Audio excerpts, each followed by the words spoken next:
Sorry, ബുദ്ധിമുട്ടായില്ലേ? It's okay. എന്താ കാര്യം? അച്ഛനെ കുറിച്ച് തയ്യാറാക്കാമെന്ന് പറഞ്ഞ ആ പ്രോഗ്രാമിന്റെ... അതെ, ഈ പ്രോഗ്രാം ചെയ്യാന്നൊക്കെ പറയുന്നത് എന്റെ പേഴ്സണൽ ആയിട്ടുള്ള ആവശ്യമൊന്നുമല്ല. ഓഫീസിൽ നിന്ന് കിട്ടുന്ന പല അസൈൻമെന്റ് കൂട്ടത്തിൽ ഒന്ന് മാത്രം, അത്രേ ഉള്ളൂ. ഞാനിത് ആദ്യമായിട്ടൊന്നുമല്ല കലാകാരന്മാരെ വെച്ച് പ്രോഗ്രാം ചെയ്യുന്നത്. അയ്യോ മിസ്റ്റർ പ്രകാശ്, കർണാടക സംഗീതത്തിൽ അതിപ്രഗത്ഭരായ Tyagaraja Bhagavathar, Chemmangudi Srinivasayyar, Chembai Vaidyanathan, M S Subbulakshmi, Pandit Ravishankar, Zubin Mehta, Vayalar, Kannadas, Kunnakudi Vaidyanathan, violin. എന്തിന് കഴിഞ്ഞ ആഴ്ച യേശുവാസിനെ വെച്ച് ഞാൻ പ്രോഗ്രാം ചെയ്തുള്ളൂ. പക്ഷെ അവരെല്ലാം വളരെ മാന്യമായ രീതിയിലാണ് എന്റെ അടുത്ത് പെരുമാറിയിട്ടുള്ളത്. തന്റെ അച്ഛനെന്നോട് കാണിച്ചതേ വെറും ചീപ്പ് ജാടയാ. കഴിഞ്ഞോ?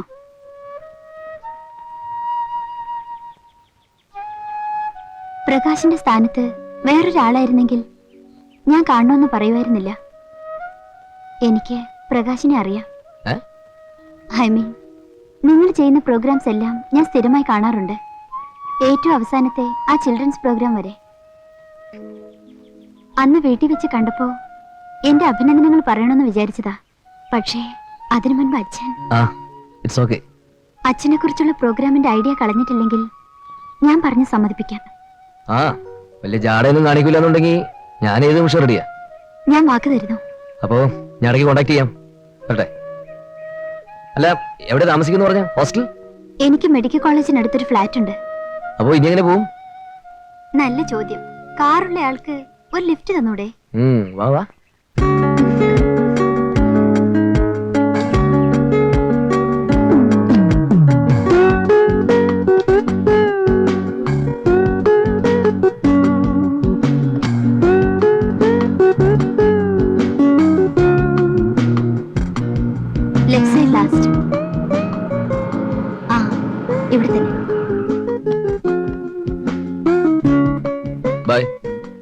ആദ്യമായിട്ട് വന്നല്ലേ, വരൂ, ഒരു കപ്പ് ചായ കുടിച്ചിട്ട് പോകാം. ഇല്ല, പോട്ടെ. വരുന്നേ.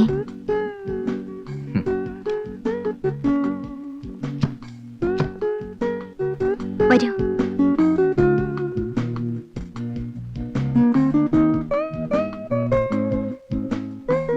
കൃഷ്ണ ഒറ്റയ്ക്ക് എവിടെ? അല്ല. ആരാ കൂട്ടിന്? പ്രകാശ്. ഞാൻ വരുന്നതിന് മുമ്പും പോയതിനു ശേഷം പലർക്കും അത്ഭുതമായിരുന്നു. പ്രകാശ് ചോദിച്ച പോലെ എല്ലാരും ചോദിക്കും. പക്ഷേ എനിക്കൊരു ബുദ്ധിമുട്ടും തോന്നിയിട്ടേ ഇല്ല. ബോംബെയിൽ ജനിച്ചു വളർന്നുകൊണ്ടാവാം. പിന്നെ അടുത്ത ഫ്ലാറ്റിലെല്ലാം നോർത്ത് ഇന്ത്യൻസ് ആണ്. അവർക്കാർക്കും എന്റെ കാര്യത്തിൽ ഒരു താല്പര്യമില്ല. പിന്നെ ഞാനൊരു ടിപ്പിക്കൽ ടൈപ്പാണ്. ഈ സിറ്റിയിൽ ഫ്രണ്ട്സ് എന്ന് പറയാൻ എനിക്കാരുമില്ല. ആഴ്ചയിൽ 5 ദിവസം കുട്ടികളുടെ കൂടെ, 2 ദിവസം അച്ഛൻ്റെ കൂടെ. ഓ, ഐ ആം സോറി. പ്രകാശ് ഇരിക്കൂ, ഞാൻ നല്ല ചൂട് ചായ ഉണ്ടാക്കാം.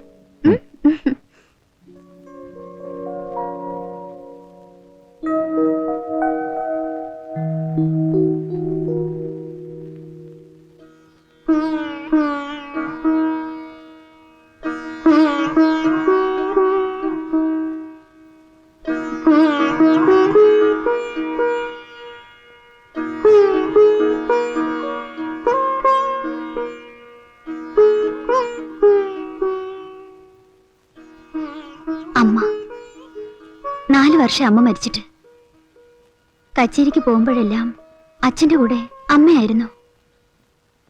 പൂനെയിലൊരു പ്രോഗ്രാം നടക്കുമ്പോൾ സ്റ്റേജിൽ വെച്ച് അമ്മയ്ക്ക് ഹാർട്ട് അറ്റാക്ക് വന്നു. അവിടെ വെച്ച് തന്നെ. അതോടെ അച്ഛൻ സംഗീതം നിർത്തി. ആരെല്ലാം നിർബന്ധിച്ചിട്ടും അച്ഛൻ്റെ മനസ്സ് മാറിയില്ല.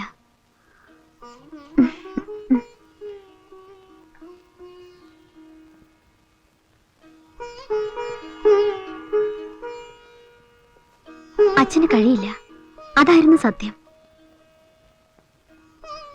അമ്മയുടെ സംസ്കാരം കഴിഞ്ഞ ദിവസം തന്നെ അച്ഛന് ഫസ്റ്റ് അറ്റാക്ക് വന്നു. എല്ലാം കൂടി ആയപ്പോ ബോംബെയിലെ താമസം മതിയാക്കി ഇവിടെ സെറ്റിൽ ചെയ്യാമെന്ന് തീരുമാനിച്ചു. എനിക്ക് തോന്നുന്നു ഒരു കണക്കിന് അത് നന്നായെന്ന്. അച്ഛന് വളരെ മാറ്റം വന്നു.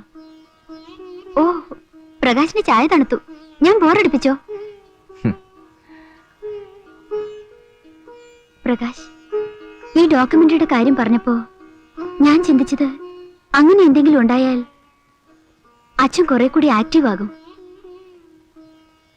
ഒരാഗ്രഹമേ എനിക്കുള്ളൂ, ഒരിക്കൽ കൂടി അച്ഛന്റെ ലൈവ് പ്രോഗ്രാം നടക്കണം. എന്റെ പഴയ അച്ഛനായി വെള്ളവസ്ത്രം ധരിച്ച് കാശ്മീർ ഷോളും പൊതച്ച് സ്റ്റേജിലൊന്ന് കാണാൻ. നമുക്ക് ശ്രമിച്ചു നോക്കാം. ധാരാളം പേര് ആഗ്രഹിക്കുന്നുണ്ട് അദ്ദേഹത്തിന് തിരിച്ചു വരുമെന്ന് കാണാൻ. ഞാൻ കൃഷ്ണയെ വിളിക്കാം. പറ്റേ? ശരി, പറ്റേ? ഓക്കെ.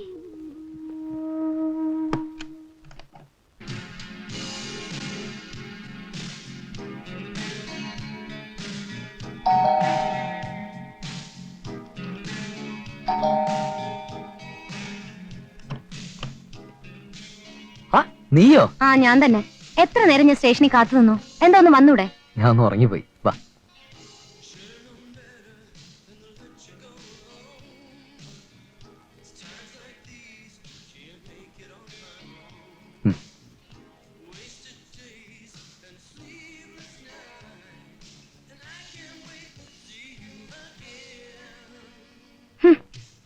പാട്ടും കൂത്തും ബഹളവും.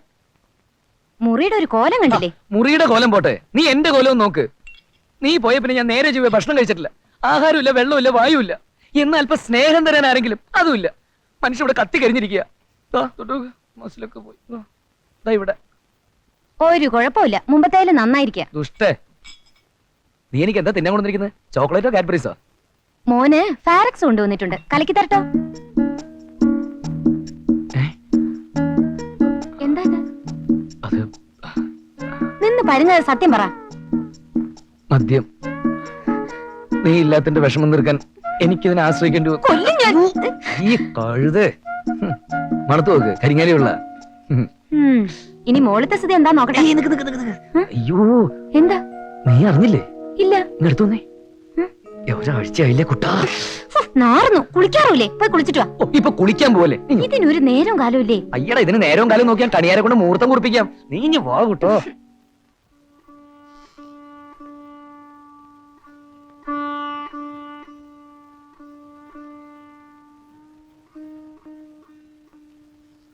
കുറച്ചുകൂടെ അവർ ജോണ.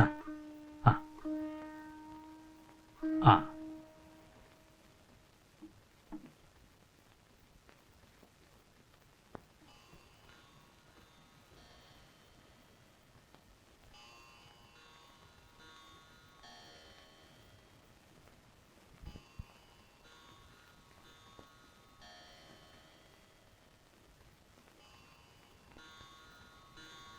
വല്ലപ്പോഴും എടുത്ത് ഒന്ന് പൊടി തട്ടി കളയുക, ശ്രുതി നോക്കുക, തീർന്നു. മ്യൂസിക്കുമായിട്ടുള്ള അച്ഛന്റെ ബന്ധം ഈ നിലയിലായിരിക്കുക. ആര് പറഞ്ഞു? അങ്ങനെയാവാൻ കഴിയുമോ കൃഷ്ണ? എനിക്ക് സമ്മതിച്ചു. പക്ഷേ അച്ഛൻ തന്നെയല്ലേ പറഞ്ഞിട്ടുള്ളത്, മറ്റുള്ളവരിലേക്ക് പകരുമ്പോഴേ അതിന് പൂർണ്ണതയുണ്ടാവുള്ളൂ. അത് എന്താ നിന്റെ ഭാവം? തർക്കിക്കാനാണെങ്കിൽ ഞാനില്ല.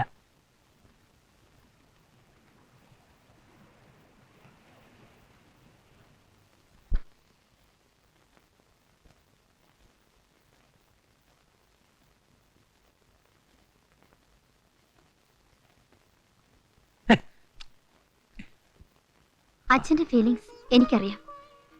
വീണ്ടും പാടാൻ ഞാൻ നിർബന്ധിക്കുകയല്ല.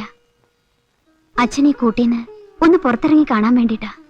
എന്റെ മോളെ, നിനക്ക് എന്താ വേണ്ടത്? പ്രകാശ് എന്ന് പറഞ്ഞ കാര്യം. പ്രകാശം? ഏത് പ്രകാശ്? ആ അതെ, അന്ന് വന്ന് ആ ടിവിയിൽ വർക്ക് ചെയ്യുന്ന. ആ അച്ഛന്റെ അനുവാദത്തിന് വേണ്ടി കാത്തു നിൽക്ക അയാൾ. എനിക്കിനി അതൊന്നും വയ്യ മോളെ. അങ്ങനെ പറഞ്ഞ പറ്റില്ല. ഞാൻ അയാൾക്ക് വാക്ക് കൊടുത്തിരിക്കുക. അങ്ങനെ ഒരു പ്രോഗ്രാം വന്നതുകൊണ്ട് എന്താ സംഭവിക്കുന്നെന്ന് നമുക്ക് നോക്കാലോ. റെഡിയാണെന്ന് ഞാൻ അയാളോട് പറയട്ടെ?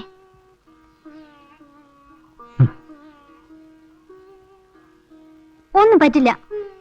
ആദിത്യവർമ്മയുടെ കഴിവിനെ കുറിച്ച് ആൾക്കാരറിയുന്നത് ഈ മോക്ക് അഭിമാനമല്ലേ അച്ഛാ?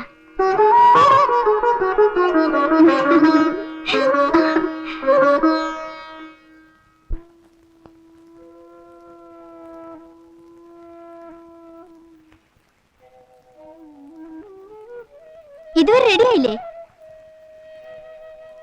അവരിതെല്ലാം സെറ്റ് ചെയ്ത് കാത്തിരിക്കുക. ഞാൻ എപ്പോഴേ റെഡിയായി. ഇതാണോ വേഷം? എന്താ ബോധിച്ചില്ലേ? അയ്യ, നല്ല ശേല്. അവർക്ക് ഇന്റർവ്യൂ ചെയ്യേണ്ടതേ വെള്ളിമനക്കോലത്തെ ആദിത്യവർമ്മയല്ല, കേരളത്തിൽ ഒരു കുഗ്രാമത്തിൽ നിന്ന് ഉത്തരേന്ത്യയിലെത്തി ഹിന്ദുസ്ഥാനി സംഗീതത്തിൽ വെന്നിക്കൊടി പാറിക്കുകയും ഒട്ടേറെ ബഹുമതികൾ പിടിച്ചെടുക്കുകയും ചെയ്ത പണ്ഡിറ്റ് ആദിത്യവർമ്മയാണ്.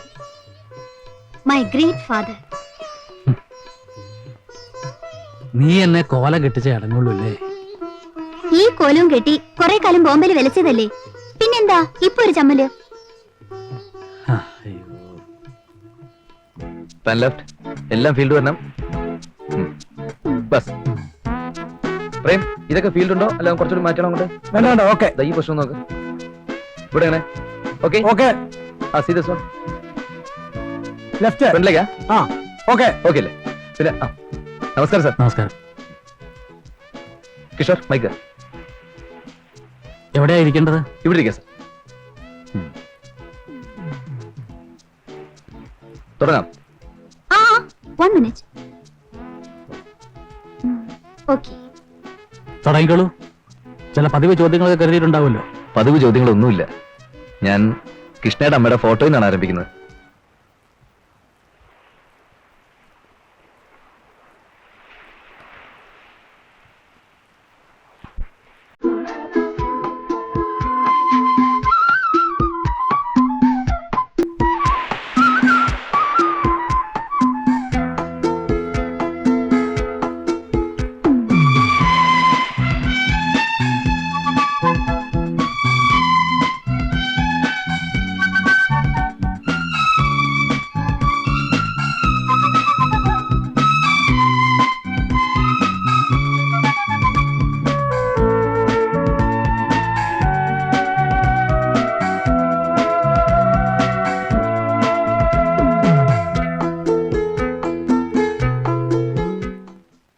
ശരിക്കും ഞാൻ സാറിനെ ബുദ്ധിമുട്ടിച്ചു അല്ലേ?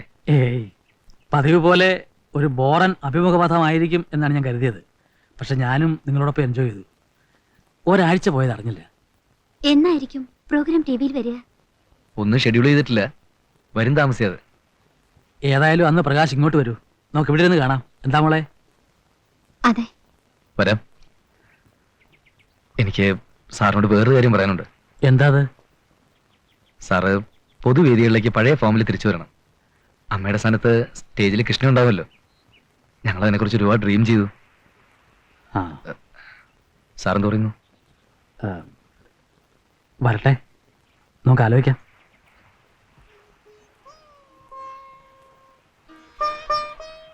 അച്ഛന് ഇഷ്ടപ്പെട്ടില്ലേ? മൂഡ് മാറിയെന്ന് തോന്നുന്നു. ആലോചിക്കാമെന്ന് പറഞ്ഞില്ലേ, അത് ഇംപ്രൂവ്മെന്റിന്റെ തെളിവാ. കൈസായി ബാബുറാം? ठीक है प्रसाद. ബോംബെയിൽ നിന്ന് വരാൻ തുടങ്ങിയപ്പോ ബാബുറാമിന് വലിയ വിഷമമായിരുന്നു. അതെന്താ? അവിടെ ഒരു പെൺകുട്ടിയുമായി റൊമാൻസ്. പക്ഷേ അവസാനം വരെ മനസ്സിൽ വെച്ചേ ഉള്ളൂ, തുറന്നു പറയാൻ ധൈര്യം കാട്ടിയില്ല.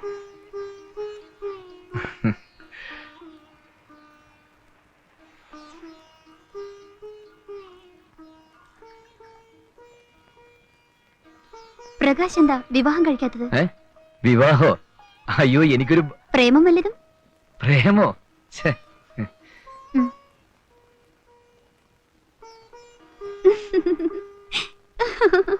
എന്താ ചിരിച്ച്? ഹേയ്, ഒന്നുമില്ല. പറയുന്നേ. കളിയാക്കരുത്. ഇല്ല. ഭാവി വരനെ കുറിച്ച് സ്വപ്നം കാണാന്ന് പറയാറില്ലേ? പക്ഷെ അതിൽ കൂടുതൽ ഞാൻ എന്റെ കുഞ്ഞുങ്ങളെ കുറിച്ചാണ് ചിന്തിക്കാറ്. കളിക്കൊപ്പുകൾ നിറഞ്ഞ ഒരു കൊച്ചുമുറി, ഇളം നീല പെയിന്റ് അടിച്ച ചുവരുകൾ, വിൻഡോസിനെല്ലാം വില്ലീസ് കർട്ടനുകൾ. അങ്ങനൊരു മുറി ഞാൻ അവർക്ക് വേണ്ടി അറേഞ്ച് ചെയ്യും. മെറി പോപ്പിൻസിലെ ആ 2 കുസൃതികളില്ലേ, അതുപോലെ 2 എണ്ണം.